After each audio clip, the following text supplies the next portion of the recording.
Assalamu алейкум, урматтуу, касиеттүү кыргыз элим. Жүрөгү мээримге толгон, жоомарт берешен инсандар, боорукер мекендештерим. Биз Ак ниет аманат коомдук фонду дайыма сиздер менен Аллах сүйгөн жумуштардын үстүндө бөлүшөбүз. Аны жакшы билесиздер баарыңыздар. Аллах таалам насип этип, мекенибиздеги канчалаган көзүнөн ые токтобой, нуру чачырап, канчалаган муктаж болуп турган мекендештерибизге бизди себепкер кыла алды. Кудайга шүгүрлөр болсун, Аллах таалага дайым мактоолор токтобосун. Мен ушунчалык шүгүр кылам, ушунчалык ыраазы болом. Себеби Кыргызстаныбыздагы боору, бөйрөгү, лейкоз ооруга чалдыккан, 1 жыл ашыгыраак 2 жылга жетпеген убакыттын ичинде 39 инсандын өтө оор муктаждыгына, ден соолугуна себепкер кылыптыр. Бул өтө чоң бакыт. Бир убактарда алгач сага кайрылат инсан. Чындыгында шунчалык барып,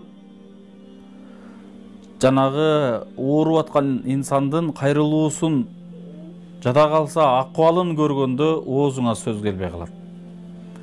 Өтө оор абалда болот. Момундай айтканда, бүгүнкү убактылуу жашоо менен чыныгы жашоонун ортосунда өлүм менен алышып аткан бейтаптар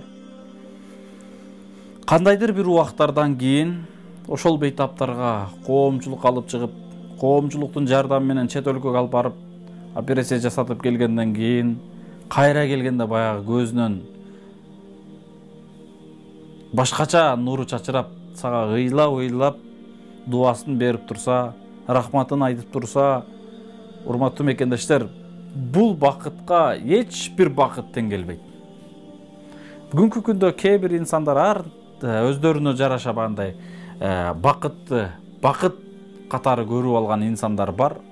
Алардын бакыттары балким байлык, балким бир жердеги амал, балким бүгүнкү күндөгү бир кресло, же бир жумуш, же бир ниет максат кылып жүргөн бир жумуш орду. Мына ушулга жетип алсам мен бактылуу инсан элем дешет.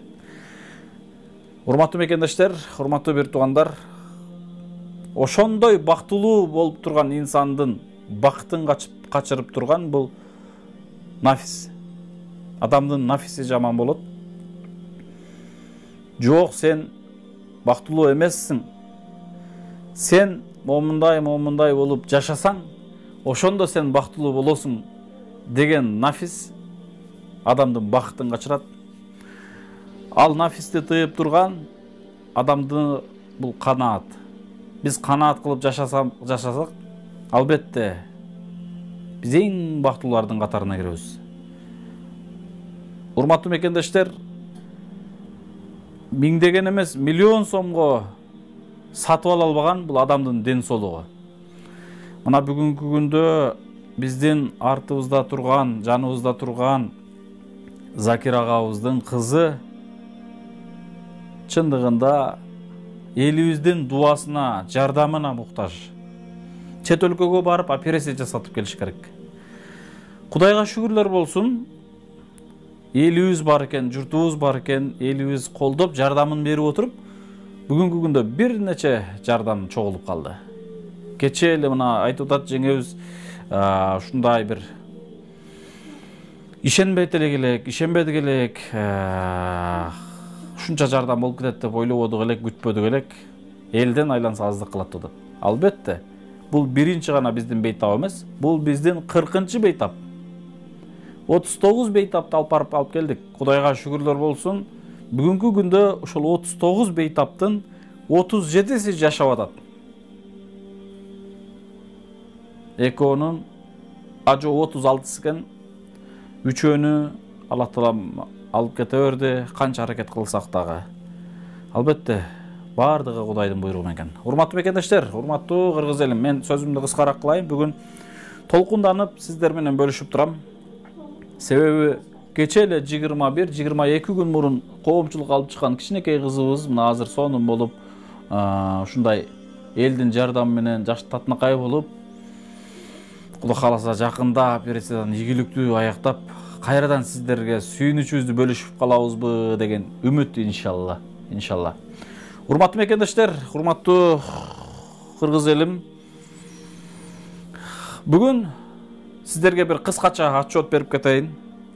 Албетте биздин ар бир жумуштарыбызда ак ниет менен болуп аткан жумушубузду жакшы билесиздер.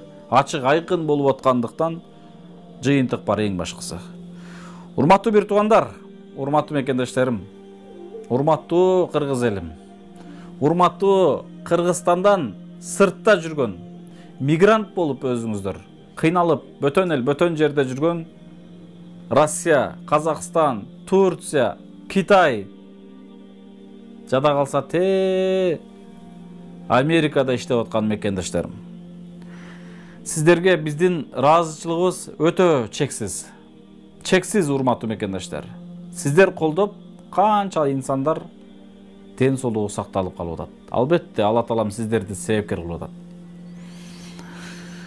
Америкадан, урматтуу мекендештер, мына менин колумда турган мынакей. Бул бүгүн мен сиздерге атайын бир эме кылып көргөзүп отчет берейин дедим. Бандай факты катары, орусча далил, кыргызчасы далил катары сиздерге бир отчет берейин дедим. Урматтуу мекендештер, Америкадан иштеп аткан, Американын Филадельфиядеги мекендештерибиз бар экен. Америка, Филадельфияда иштеп аткан биздин кыргыз бир боор мекендештерибиз бар экен. Мына ошол мекендештерибиз, урматтуу бир туугандар, $4200 аманатын жөнөтүшүптүр. Бизге бардыгынын списоги келди. Ким канча жардам бергендиги. Бирок ушунчалык суранышты, бирибиздин дагы атыбыз элдин алдында чыкпасын деп катуу суранышты. Бизде бардыгы список бар. Эң аз эле $50 жардам беришиптир. Алды $200-500 чейин жардам беришиптир. Машалла, Алла разы болсун. Урматтуу Филадельфияда иштеп аткан биздин мекендештерибиз, балким экран аркылуу көрүп аткан болсоңуздар, мен сиздерге Ак ниет аманат коомдук фондунун жетекчиси Сапарбаев Медер жеке өзүмдүн атыман, Ак ниет аманат коомдук фондунун жааматынын атынан, жана мына бүгүнкү үй бүлөнүн атынан сиздерге терең ыраазычылык билдирем. Аллах разы болсун. Өзүңүздөр бөтөн жерде кыйналып, мусапыр болуп жүрсөңүздөр дагы караңыздарчы, Аллах берген ырыскы менен бөлүшүп атасыздар. Ошол жакта көр тирилик деп алыста жүрөсүздөр, кыйналып жүрөсүздөр. Кеминде бер жагы 1 жыл, ар жагы 10 жылдан ашык жүргөн мекендештерибиз бар. Кыргызстанды сагынып жүргөн бир туугандарыбыз бар. Мына ошол бир туугандарыбыз бүгүнкү күндө караңыздарчы, бир эле муктаждарга эмес, ооруп аткан инсандарга эмес, ушундай салып аткан, муктаждарга салып аткан комплекстерге да канча ири жардамын берип атышат иншалла. Алла разы болсун. Урматтуу мекендештер, биздин өзүбүздүн телефонубуз түз эфирде эле. Мен атайын немеге китептен телефонго жазып алып туруп, анан отчет берип атам. Америкадагы мекендештерден $4200, Сбербанк картага ар жерде жүргөн биздин мекендештерибиз 424 000 рубль аманатын жөнөтүшкөн. Эл сомго 120 000 сом, жалпысынан бүгүнкү күндө $11,150 чогулду. Биз $15,000 деп сиздерге кайрылганбыз. Аз гана убакыт калды. Кудай кааласа катуу аракет кылып, сиздер дагы себепкер болуп калыңыздар, келиңиздер, жакшылыкта жарышып калыңыздар. Бул күндөр да өтөт. Бул кыз да жакшы болуп келет. Кудай кааласа биз бул ишти кылсак кылбасак да албетте күндөр өтө берет. Аны сиздер аябай жакшы билесиздер. Биз бул инсандарга жардам берсек, бербесек деле биздин күндөрүбүз өтө берет. Эгер жардам берген болсок, биздин эч кандай дүнүйөбүз, малыбыз, чөнтөгүбүз кемибейт.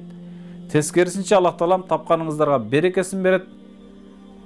Даражаңыздарды бийиктетет, ишиңиздерге ырбаж берет.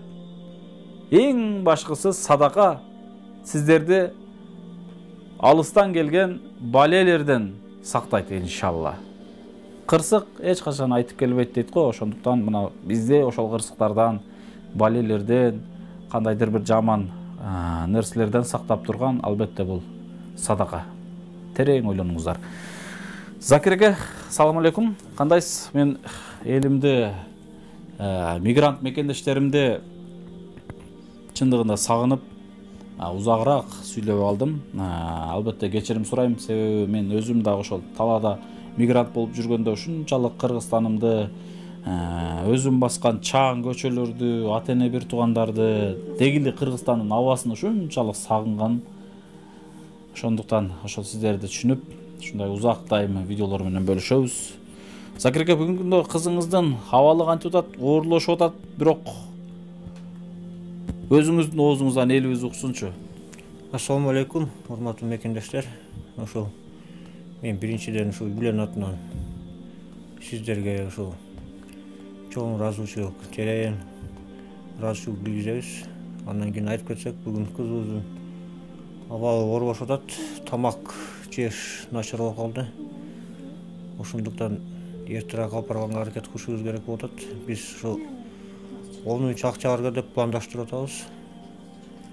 Кудай кааласа. Кызыңыздын абалын айтып кетсеңиз. Кызымдын абалы ушул Түндө кантип атат? Тамак ичкендер кандай болуп атат? Укташы кандай болуп атат? Укташы жакшы болуп атат, бирок тамак ашы слабый болуп атат, начар. Кичине эле жеп атат, вес таштады. Анан башын көтөрө албай кыйналып. Алы жок, Алы жок, такы жок.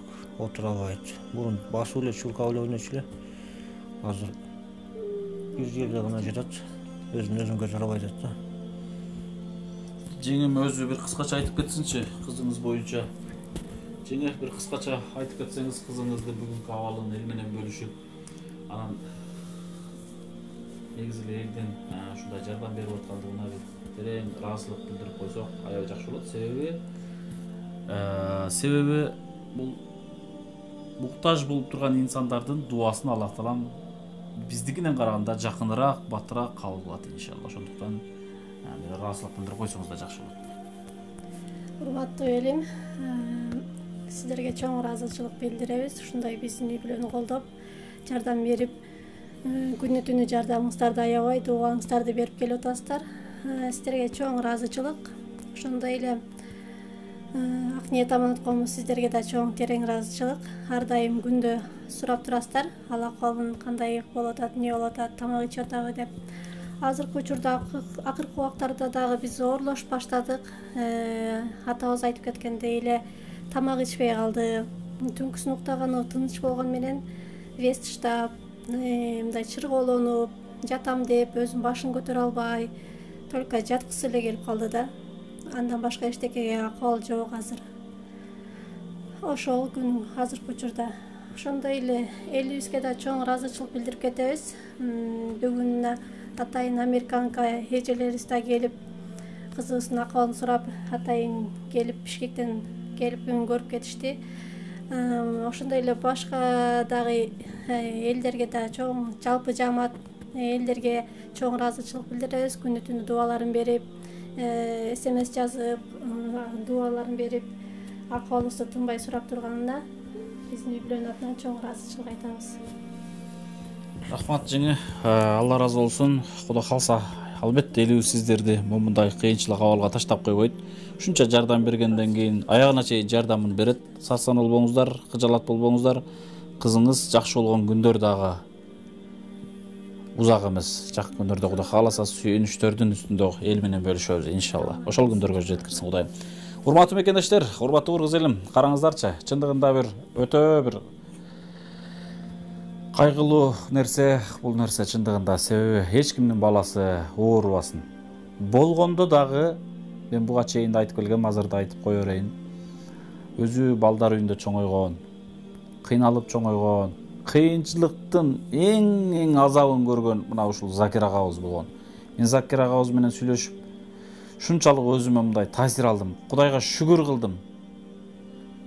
Бир тиштем данга убагында муктаж болуп жүргөн ушундай бардыгына мындай айтканда азыркы күндө канаат кылып, шүгүр кылып, сиздерге ыраазычылык өтө чексиз. Сүйүнөт.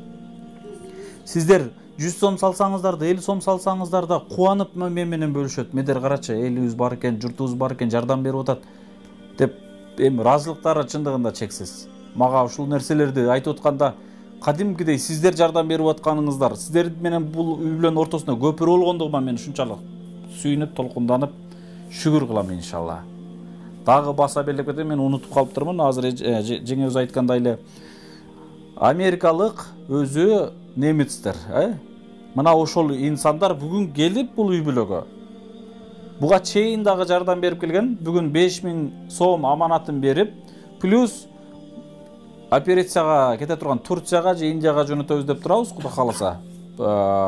Кече күнү биз Индиянын врачтары менен жүзмө-жүз сүйлөштүк, жеңе. Мурунку күнү, кече эмес, мурда күнү биз ошол эле Макс больницадагы нейрохирург Амитап Гойл деген өтө мыкты врач бар. Түзмө-түз сүйлөштүк. Врач менен ошол видео вызов аркылуу сүйлөшүп өзүн көргөздүм. Ал врачтар айтат, алып келгиле, МРТ тапшырып, анан айтабыз деп турат. Албетте ал врач дагы өтө мыкты, күчтүү врач. Биз Кыргызстанга алып келгенбиз, аны жакшы билесиздер. Турцияда дагы ушундай мүмкүнчүлүк болду. Азыр эми Кудайдын буйругу, биз алдын ала айтпай туралы, Кудай кааласа же Турцияга же Индияга жөнөткөн атабыз. Мына кече күнү сүйлөштүк, Кудай кааласа.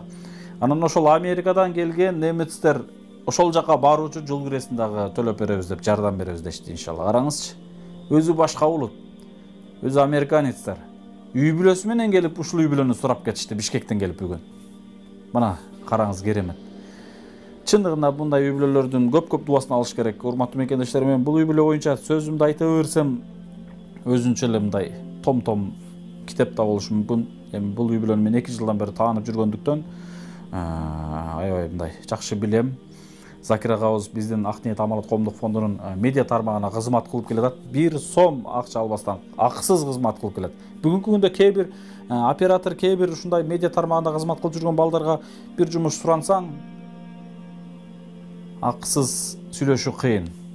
Мен Закир агабызды артынан издебейм. Закир ага өзү бүгүн мен мүмкүнчүлүгүм бар, мен камера тарта алат экем, монтаж кыла алат экем, ушул иштерди мен кылып бербеймби деп өзү өз ыктыяры менен кылып жүрөт. Алла разы болсун Закир аке, сизден Алла разы болсун. Көрдүңүзбү? Кудайым сизди жакшы көрөткен, сүйөткен, кандай гана сыноолорду берип, бир четинен кандай гана артынан жакшылык, сүйүнүч, кубанычтарды берип атат. Бул дагы Кудайдын бир берген сыноосу. Сиз bundan да кыйынчылык, сыноолорду көрүп келгенсиз. Дарак багандай сыноо бул, шамал алсыз дарактарды сындырат, алсыз дарактардын шагын сындырат дейт го. Ошондуктан сиз мындай сыноолордун далайын көрүп, кыйын сыноолорду көргөнсүз. Бул кызыңыз Кудай калса жакшы болсо, бактылуу болуп жашаган күндөр келет иншалла. Кудай калса бактылуу күндөрдүн баары да алдыда. Болгону сабыр кылышыбыз керек. Аллахтан көп жалбарып суранышыбыз керек. Эң биринчиден Алладан суранышыбыз керек. Алладан суранаардан мурун өзүбүздүн фарзыбызды аткарган аракет кылышыбыз керек. Намазга жакын болуш керек. Намаздар менен суранышыбыз керек. Аллах таалам шифаны берем деген болсочу, Закир ака, сизди кызыңызды Турцияга, Индияга жөнөтпөй эле бул жерде эле бир чыны сууга деле кошуп берип коюшу мүмкүн. Бул хак, бул чындык. Балким ошол Турцияга, Индияга баргандан кийин эч кандай операциясыз лечение менен жакшы кылып кайтарышы мүмкүн. Мынакей. Болуп келгенде мына Татанайым деген кызыбыз, Алихан деген кичинекей бөбөктөрүбүздү алып барып, кокуй 30 000 долларга операция жасатыш керек экен деген ушундай наристелерибизди лечение менен сакайтып кайтардык го. Эч кандай донорсуз. Мына Алла таалам берген ушул да. Кудай калса сиздерге да берет. Бул сыноо, жеңе Закир ака, кудай калса бул сыноо.